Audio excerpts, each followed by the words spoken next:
Tamam veriyorum anneciğim.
小宝宝，来，哟哟，哦，真凶！看，看我给你弄好吃的了，还凶我。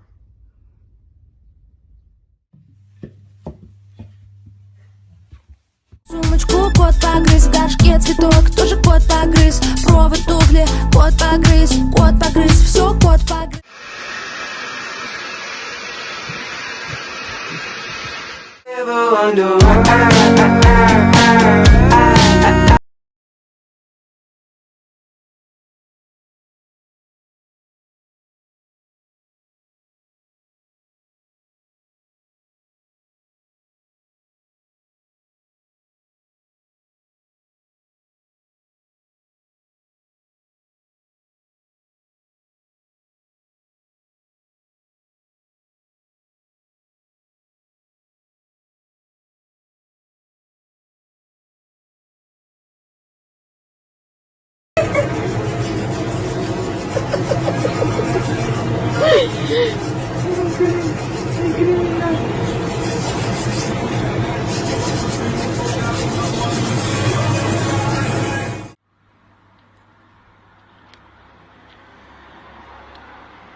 Не могу. When you do that right there, right there. Swing the hips when you walk and let down your hair, down your hair. I like the way you do that right there, right there. Lift your lips when you're talking, that make me stir, make me stir. I like the way you do that. 白白胖胖，充满希望，健康可爱，充满期待，没心没肺，快乐加倍。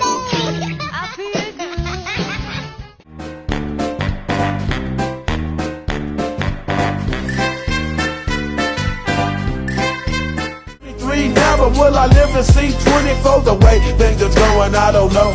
Tell me why are we so blind to see that the ones we hurt are you and me? Been spending most of their lives living in the gangster's paradise.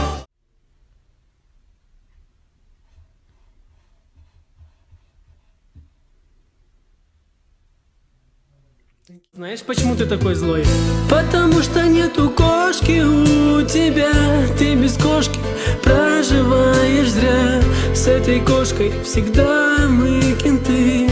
Что, быть может, лучше, чем коты.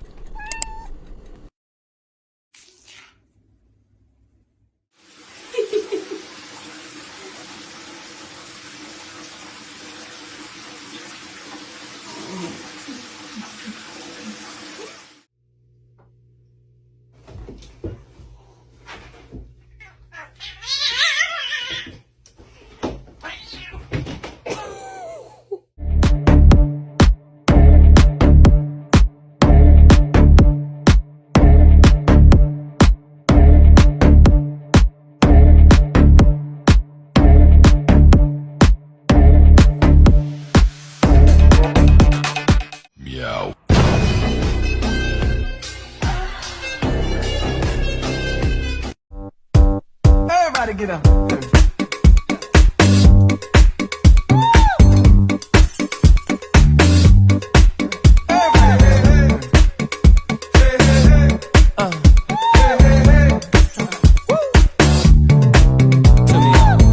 If you can't hear what I'm trying to say, if you can't read from the same page, Maybe I'm going deaf. Maybe I'm.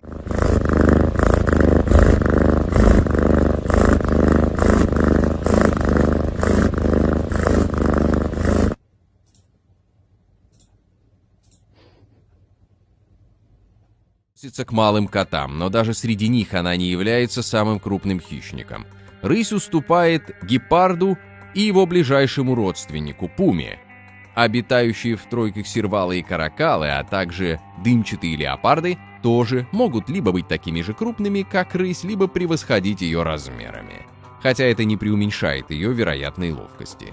На какое огромное расстояние относительно собственного тела может прыгнуть эта кошка? Если бы человек был на такое способен, потребность в пешеходных переходах отпала бы. Зачем ждать, пока светофор позволит перейти через дорогу, если над машинами можно просто перелететь? Кроме того, рысь известна своей лояльностью к человеку.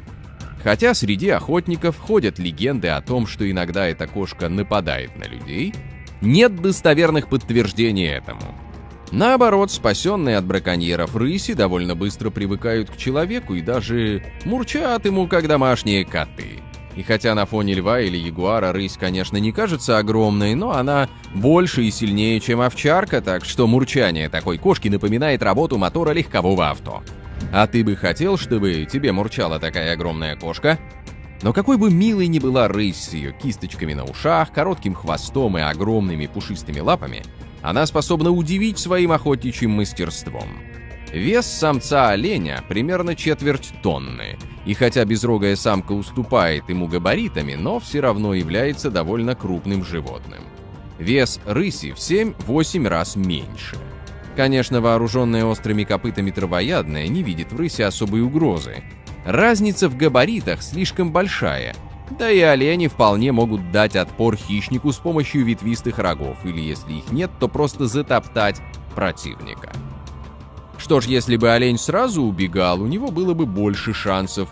Недооценивать рысь было большой ошибкой. Милая кошка вдруг превращается в настоящий живой вихрь из когтей, клыков и чистой ярости. А еще рысь прибегла к идеальному тактическому ходу. Тебя нельзя ударить головой, если ты вцепишься именно в нее. Отличная идея, не так ли? Олень действительно не способен прибегнуть к своему оружию и не может дотянуться до рыси копытами. Рысь вцепилась в его голову и шею с такой силой, что бульдог бы позавидовал. Если рысь сможет завалить добычу и прижаться к земле, шансов у нее уже почти не остается. Кошка доберется до горла и воспользуется клыками. Но даже если олень будет драться стоя, рысь все равно не отступит. Оленю нужно отдать должное, он боролся отчаянно и быстро понял, что связался не с тем противником, на которого можно смотреть свысока. Олень даже смог сбросить рысь, а затем нанести мощный удар копытом. Однако там, где более крупным кошкам будет не хватать выносливости, рысь демонстрирует удивительную целеустремленность. Она не отступает и снова атакует оленя. Цель рыси сложная, но для нее это единственный шанс на победу. Кошка пытается раскачаться и использовать инерцию собственного тела для того, чтобы сломать шею жертве. Кроме того, рысь не просто хаотично наносит удары когтями по глазам и чувствительному носу копытного, она еще и пытается добраться до крупных кровеносных сосудов на шее. Это сложно из-за защитного слоя меха, жировой ткани и мускулов, но благодаря необычной для кошки выносливости, рысь все-таки добивается своего. Она наносит критические повреждения оленю, которого остается только добить.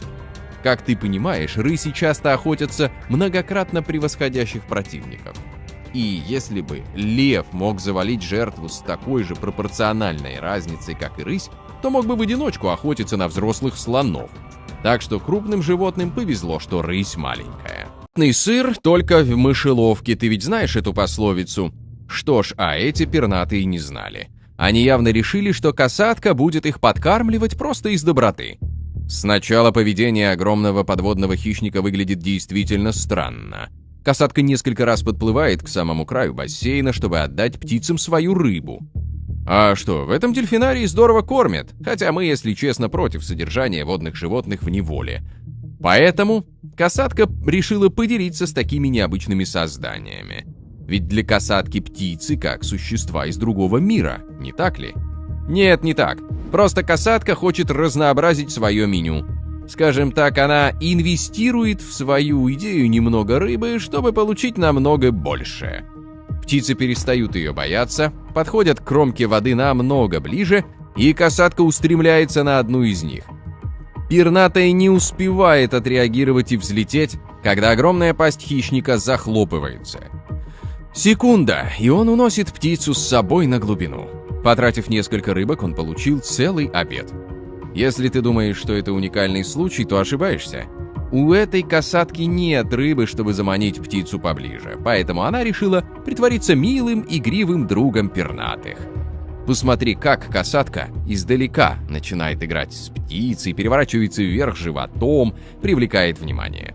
Хищник как будто кричит: «Давай играть». «Я безобидный и добрый, не бойся меня». Ага, конечно. Любопытные птицы подходят поближе только для того, чтобы у касатки был шанс броситься на них и попытаться поймать.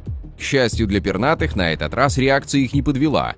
Но все равно, они не ждали такой подлости от касатки. Впрочем, иногда птицы понимают, что происходит слишком поздно, и оказываются в зубах врага до того, как наберут нужную высоту. В мире животных внезапность – важный козырь, поэтому животным нередко приходится удивляться от неожиданного броска врага или неожиданной силы животного, которое выглядело безобидным. Но нам остается лишь догадываться.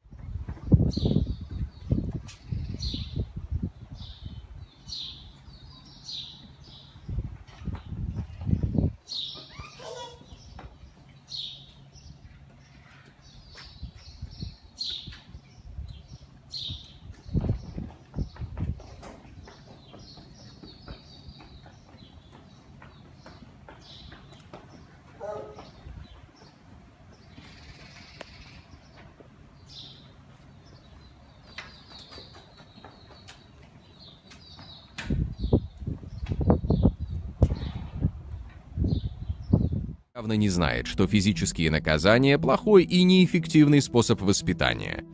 Что ж, ей не следовало пытаться применять силу к котятам в присутствии их отца. Львы и самцы очень преданные отцы. И если нужно, этот великан будет защищать львят даже от самки своего же прайда. Он быстро дал понять львице, что с его малышами нужно вести себя аккуратно. Никаких увечий или травм. Просто если львица думает, что прав самый сильный, ей придется показать, что есть кое-кто, кто будет защищать беспомощных львят своей огромной силой. Вот что такое эффективная защита прав детей.